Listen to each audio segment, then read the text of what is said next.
Welcome to the 18th video in the Colored Pencil course brought to you by thevirtualinstructor.com, Watercolor and Colored Pencils, Part 1.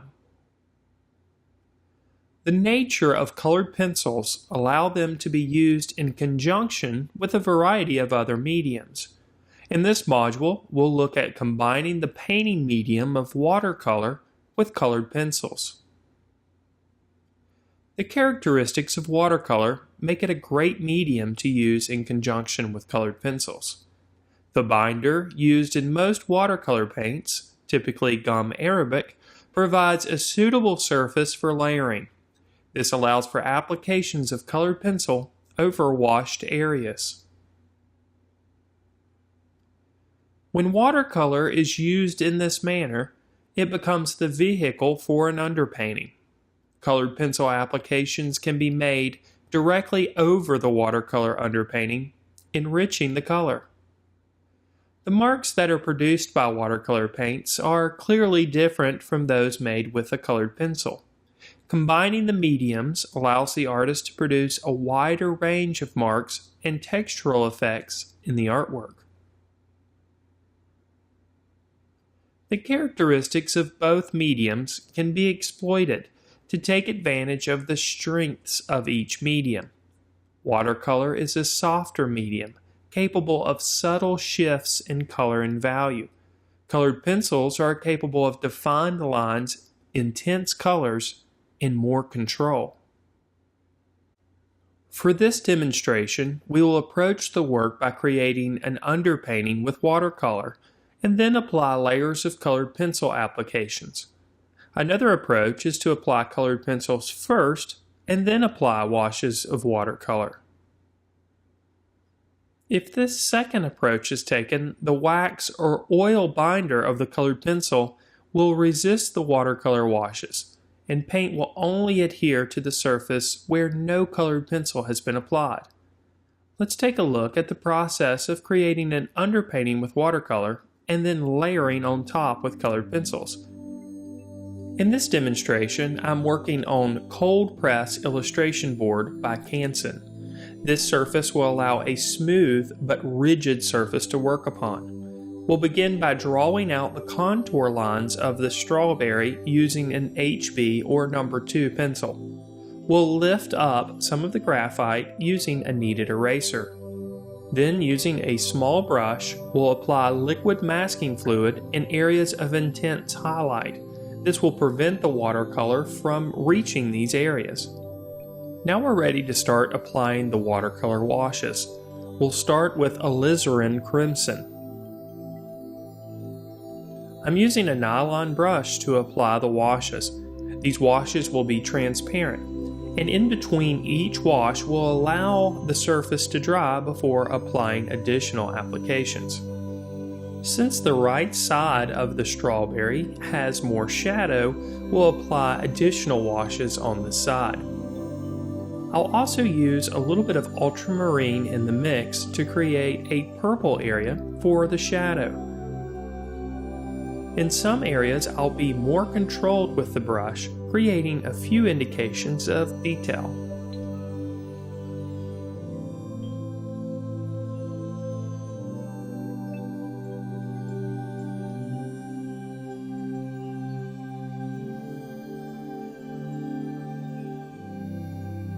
Slowly, we'll intensify the washes that we are applying. This will create a nice base or an underpainting for the subsequent applications of colored pencil. Next, a mixture of sap green and yellow ochre is applied to the small leaves on the tip of the strawberry. Here again, a translucent wash is applied. A bit of variety in color and intensity can be created by using less water. Also, after an area has been completely dried, additional washes can be added. A mixture of ultramarine and burnt umber is used to initially establish the area of shadow.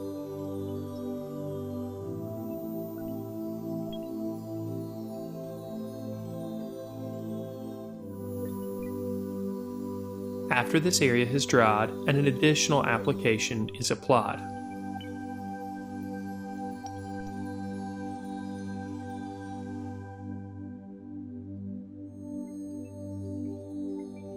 Ultramarine is mixed with sap green to create darker greens that are applied to areas of the leaves of the strawberry.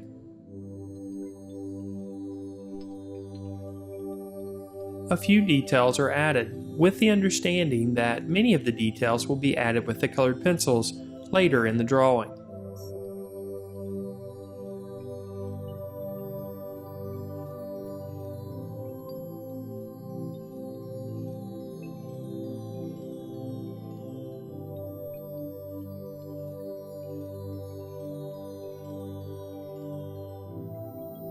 A third application is applied to the cast shadow area, again using a mixture of ultramarine and burnt umber.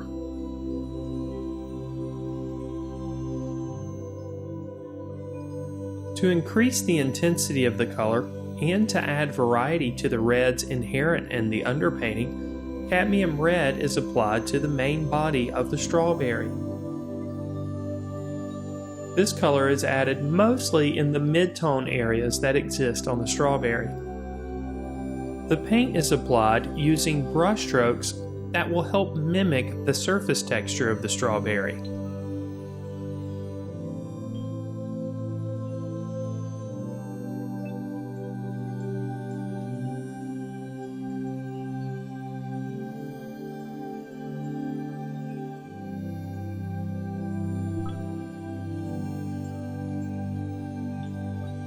Shadows are darkened with an additional mixture of cadmium red and ultramarine.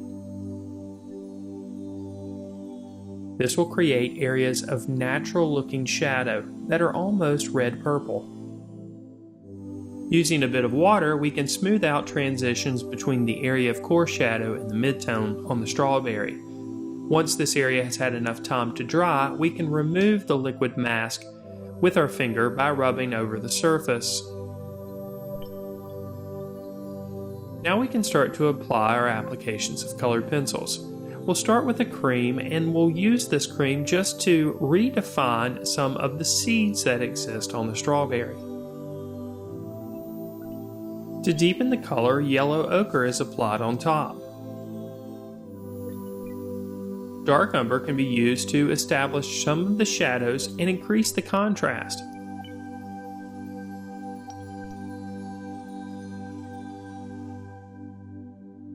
We'll continue this process for each of the seeds on the strawberry.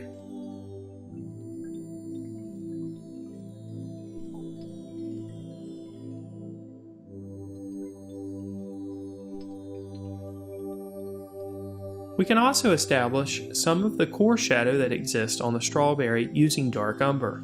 A heavy application of crimson red is layered over the top of the dark umber. Crimson red will be used throughout the drawing. It will be used generally as a base tone for the strawberry. We'll also use it in the dimpled areas around each of the individual seeds. Some of the areas will be left alone, allowing the watercolor washes to show through. White is used to burnish a few of the applications of crimson red, also to intensify the highlights that exist in between each seed. The process of developing the shadows, the midtones, and the highlights continues using crimson red, dark umber, and then burnishing with white.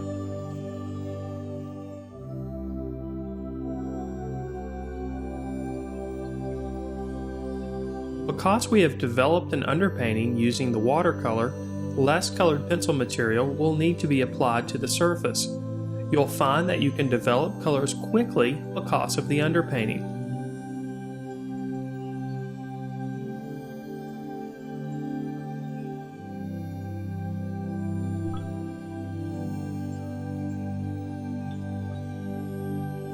Each seed on the strawberry exists in a small indentation on the surface.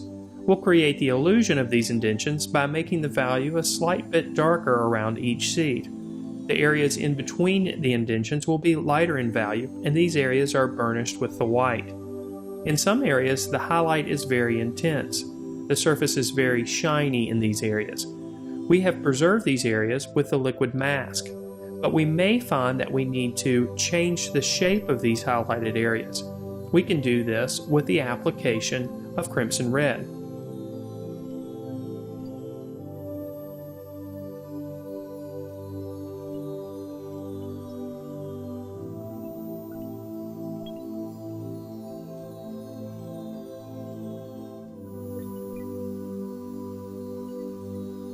Of course, if the value needs to be adjusted around these highlighted areas, they can be burnished with white.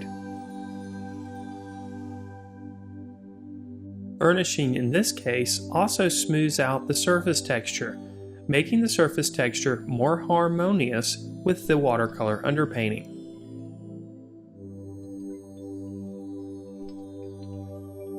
We'll continue to work the seeds, in this case from the left side of the strawberry to the right, using the same approach for each dimple, layering the crimson red, then burnishing with white and adding shadows if necessary with dark umber.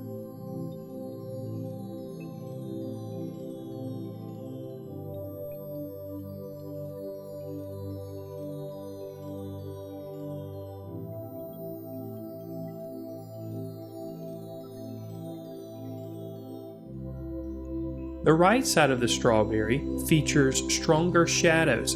The dimples will still exist, but will need a darker value of red to establish the shadows. Crimson Lake is used to accomplish this darker value of red. We'll also use cream to establish the highlights in between instead of using white.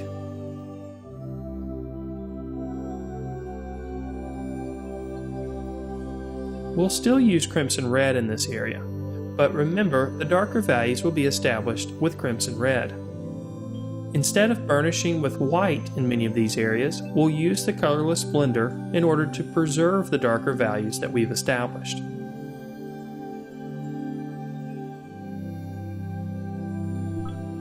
We can also be more liberal with our application of dark umber, making the shadows darker. Many of the seeds on this side of the strawberry are also very dark.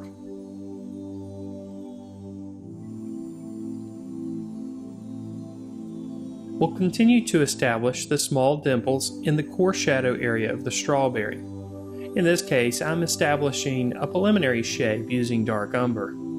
Because we want to preserve some of the areas of blue shadow that exist on this side, we won't cover the entire area with an application of colored pencil. We still will use some of the Crimson Lake in this area, however, to make the dark red tones that are necessary.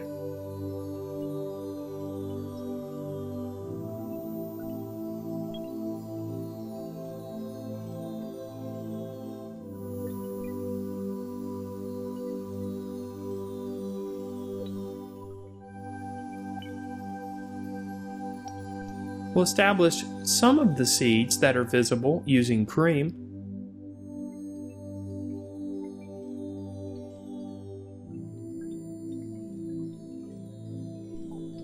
And then we'll push some of the highlights that exist in between the shadows of each dimple. This will make the shadows appear darker.